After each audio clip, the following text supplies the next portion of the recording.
بسم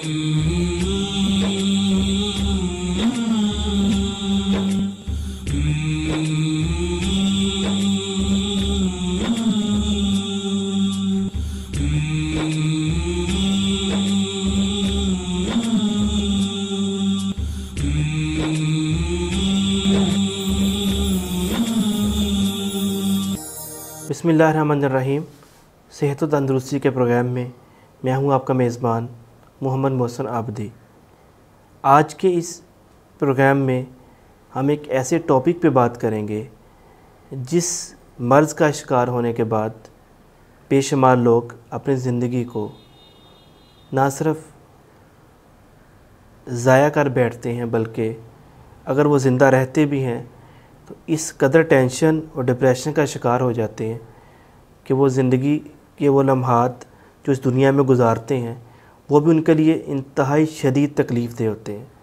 وہ مرض ہے کینسر، اور کینسر ایک ایسا مرض ہے جس سے بے شمار لوگ اس دنیا سے جا چکے ہیں۔ اس کا علاج دریافت کرنے کے لیے بے شمار ریسرچ کی گئی، ہر شعبے میں، ہومیوپیتھک کا ہو، ایلوپیتھک کا ہو یا حکمت کا ہو، بے شمار لوگوں نے اپنے اپنے انداز میں اس میں کام کیا۔ اب کینسر کی بے شمار ایسی حالتیں ہیں جس کا علاج آج بھی ممکن نہیں ہے، اور جب تک ہم اس حصے کو ڈسکلوز نہ کر دیں، جسم سے علیحدہ نہ کر دیں، اس وقت تک ہم اس کینسر کو بڑھنے سے اپنے جسم کو نہیں بچا سکتے۔ کینسر کے ٹاپک پہ بات کرنے کے لیے آج ہمارے ساتھ ایک ایسی شخصیت موجود ہیں جنہوں نے کینسر کے حوالے سے نہ صرف ریسرچ کی بلکہ ان کی ریسرچ پریکٹیکلی بک کی فارم میں پبلش بھی ہوئی، اور میرے پاس یہ بک موجود ہے۔ ڈاکٹر محمد ساجد شاہین صاحب کی بک ہے۔ اگر میں آپ کو دکھا سکوں تو آپ میری اسکرین پہ دیکھ سکتے ہیں کہ یہ بک ایک ضخیم بک ہے، اور ماشاءاللہ اپروکسیمیٹلی یہ 300 پلس پیجز کی بک ہے۔ 478 پیجز کی بک انہوں نے لکھی، اور اس بک میں کینسر کے حوالے سے کس طریقے سے ہم ہومیوپیتھک میں علاج کر سکتے ہیں، اس پہ انہوں نے یہ تحقیق کی۔ تو ہماری کوشش ہے کہ اس شارٹ ٹائم میں اس حوالے سے ان کی یہ تحقیق آپ تک پہنچانے کے لیے ہمارے ساتھ موجود ہیں خود اس بک کے آتھر ڈاکٹر محمد ساجد شاہین صاحب۔ السلام علیکم سر۔ وعلیکم السلام۔ سب سے پہلے شکریہ آپ نے ہمارے ناظرین کے لیے ٹائم دیا۔ آج کے جدید دور میں لوگ کتاب سے بڑا دور جا رہے ہیں، جی جی، تو آپ اس شارٹ ٹائم کے اندر کیا کہنا چاہیں گے کہ آپ نے جو کینسر کے حوالے سے ریسرچ کی، اس میں آپ کے نزدیک کینسر کی ڈیفینیشن کیا ہے؟ کس امراض کو کینسر کی شکل میں آپ سمجھتے ہیں کہ موجود ہے؟ وہ بیسیکلی سب سے پہلے میں یہ بتاتا چلوں کہ کینسر سرطان کوئی اب کا مرض نہیں ہے، یہ بہت پرانا ہے، اور اس پہ بے شمار تحقیق بھی ہوئی ہے۔ اس میں جب کسی سیل میں یہ ڈس آرڈر آ جاتا ہے کہ سیل میچولز ہونے شروع ہو جاتے ہیں، سیل اکٹھے ہونے شروع ہو جاتے ہیں، جہاں ایک سیل کی ضرورت ہے وہاں بے شمار سیل جو ہے نا اکٹھے ہونے شروع ہو جاتے ہیں، اس میں بلڈ میں ڈس آرگنائزیشن آ جاتی ہے، اس وجہ سے کینسر کا مرض جو ہے نا پیدا ہوتا ہے۔ یعنی بلڈ سے اس کا آغاز ہوتا ہے؟ ہاں جی، اس کا آغاز بلڈ سے ہوتا ہے۔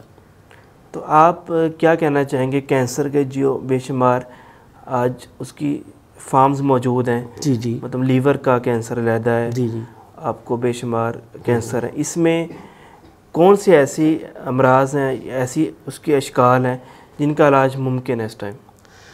کینسر کی بیسیکلی سٹیجز پہ ڈیپینڈ کرتا ہے کہ اگر وہ فرسٹ سٹیج پہ ہے، ابتدائی سٹیج پہ ہے، اور مریض کی فزیکلی کنڈیشن کیسی ہے، اس کی ایج کتنی ہے، یہ ویری کرتا ہے ہر مریض میں۔ اگر مریض کی ایج زیادہ ہے اور کینسر بھی تھرڈ سٹیج پہ ہے تو پھر اس کا علاج نہیں، اس میں ہم پیلیٹ کر سکتے ہیں یا سپریس کر سکتے ہیں ادویات کے ذریعے، کسی بھی طریقہ علاج میں۔ مگر ہومیوپیتھک اور طب میں اس میں زیادہ بہتر چانسز موجود ہیں، کیونکہ ایلوپیتھک میں ریڈیشنز کے اپنے ایفیکٹس ہوتے ہیں، کیمو تھراپی کے ایک اپنے ایفیکٹس ہوتے ہیں اس پہ۔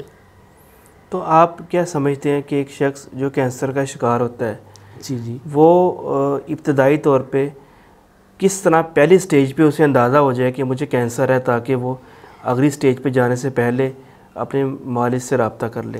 اس سے کیسے اندازہ ہوگا؟ ہاں جی، اس میں سب سے پہلے تو مریض میں جو جنرل سمٹمز ہیں ان میں فیٹیگ ہے، بہت زیادہ تھکن کا رہنا، کسی کام کا کرنے کو دل نہ چاہنا، شدید قسم کی تھکن، ڈپریشن اور بھوک، جو جنرل آپ کی جتنی بھی ہیں، بھوک، پیاس، نیند، یہ ساری چیزیں متاثر ہونا شروع ہو جاتی ہیں۔ اور اس وجہ سے اس کے لیے ہمیں اپنے روٹین ٹیسٹ CBC کمپلیٹ کروانا چاہیے، اور ادر روٹین ٹیسٹ ہمیں کروانے چاہیے، یا جس عضو میں آپ کو محسوس ہو کہ یہاں میرے ساتھ کوئی ایشو ہے، اس کے لیے آپ کو کمپلیٹ ٹیسٹ کروانے چاہیے۔ تو کینسر کی جو پہلی سٹیج ہے، پہلی سٹیج کے علاج کے لیے ہومیوپیتھک کے اندر طریقہ علاج میں کیا چیز ایسی موجود ہے جو باقیوں سے اس کو ڈیفر کرتی ہے؟ جی، اس میں سب سے پہلے تو یہ ہے کہ ہومیوپیتھک طریقہ علاج میں ہم دیکھتے ہیں کہ روٹ کاز کیا ہے، کسی بھی چیز کے لیے اس کا روٹ کاز کیا ہے۔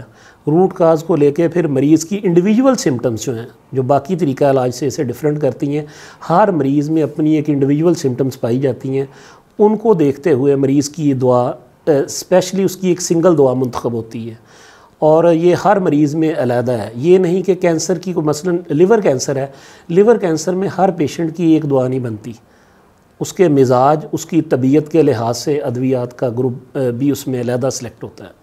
تو آپ کیا سمجھتے ہیں کہ جو کینسر کا شکار مریض ہیں، ان کو اس پرابلم سے باہر آنے کے لیے جو آپ طریقہ علاج ہومیوپیتھک کا استعمال کر رہے ہیں، جی جی، اس طریقہ علاج کے اندر کیا کوئی ایسی پریکاشن میئرز بھی موجود ہیں کہ ہم اگر اس کا خدا نہ کرے شکار نہیں ہیں تو ہم اپنے آپ کو پہلے ہی وہ میڈیسن استعمال کریں تاکہ ہم اپنے جسم کے ہارمونز کو، چیزوں کو ایسا بیلنس کریں کہ ہم اس کا شکار ہونے سے اپنے جسم کو بچا سکیں؟ جی، اس کے لیے سب سے اہم چیز ہے کہ ہمیں نیوٹریشن، جو اپنی غذا کا علم ہونا چاہیے کہ ہم کیا کھا رہے ہیں، کیا انٹیک ہے ہمارا، اور کیا ہم نہیں، کن چیزوں سے ہمیں بچنا ہے۔ اس میں یہ کہ جتنی بھی ڈبہ بند غذائیں ہیں، مصنوعی غذائیں ہیں، جنک فوڈ ہے، بیکری آئٹمز ہیں، اس کے علاوہ بیوریجز ہیں، جتنے بیوریجز ہیں، آل کائنڈ آف بیوریجز، ان سے ہمیں بچنا چاہیے۔ دودھ، پھل، جوسز، سبزیاں، اور خاص طور پہ غیر موسمی پھل ہمیں نہیں کھانے چاہیے جن کو مصنوعی طریقے سے پکایا گیا ہو، جن میں کیمیکلز کا استعمال زیادہ کیا گیا ہو۔ تو کینسر کی کوئی ایسی فارم جس کا علاج انتہائی مشکل ہے ہومیوپیتھک میں بھی، اس کو آپ مطلب ڈیلے کرنے کے لیے، جس طرح کیمو کا استعمال ہو رہا ہے بے شمار اس طرح کی چیزوں کا، مطلب اس میں آپ کیا چیز دیتے ہیں کہ اس کو آپ؟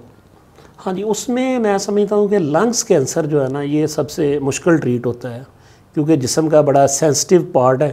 لنگس کینسر کے مریضوں میں زیادہ تر ان کو سفوکیشنز، بریتھنگ پرابلمز آتے ہیں، تو مریض سروائیو نہیں اس میں پھر کرتا۔ مریض کی کوشش ہوتی ہے کہ جلد از جلد مجھے کوئی ایسی چیز ملے جس سے مجھے تھوڑا نا ریلیف مل جائے۔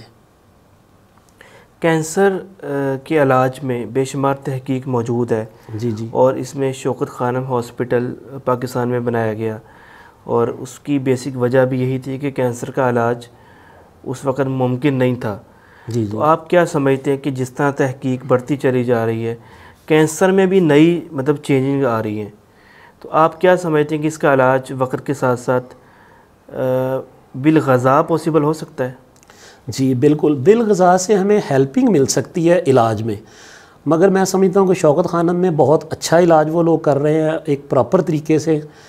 ان میں مریض اپنی غذا 24 گھنٹے مریض پہ پہرا نہیں رکھا جا سکتا۔ مریض جب اپنے گھر میں آتا ہے، مریض کا ماحول، اس کی غذا، یہ چیزیں بہت کاؤنٹ کرتی ہیں، کیونکہ ہمارے ایسے ہے کہ لوگ سمجھتے ہیں کہ شاید گوشت کھانے سے ہم زیادہ طاقتور ہو جائیں گے، ایسے ہی لوگ مجبور کرتے ہیں کہ جی آپ یہ کھا لیں، یہ کھا لیں، یہ آپ کی کمزوری۔ حالانکہ کینسر میں جو کمزوری ہوتی ہے وہ ان چیزوں سے دور نہیں ہوتی، اس کے لیے آپ کو پھل اور سبزیاں اور جوسز کا زیادہ استعمال، لطیف غذاؤں کا زیادہ استعمال کرنا چاہیے اس میں آپ کو۔ ناظرین، آج کی ہماری گفتگو کینسر کے حوالے سے تھی، اور ہماری کوشش بھی یہ تھی کہ ایسی امراض کو شیئر ضرور کیا جائے جس مرض کا شکار ہونے سے آپ اپنی زندگی کی خوبصورتی کو بھی ختم کر بیٹھتے ہیں اور آپ زندگی میں کامیابی بھی حاصل نہیں کر سکتے۔ اس دعا و یقین کے ساتھ کہ آپ کو یہ ویڈیو اچھی لگی ہوگی۔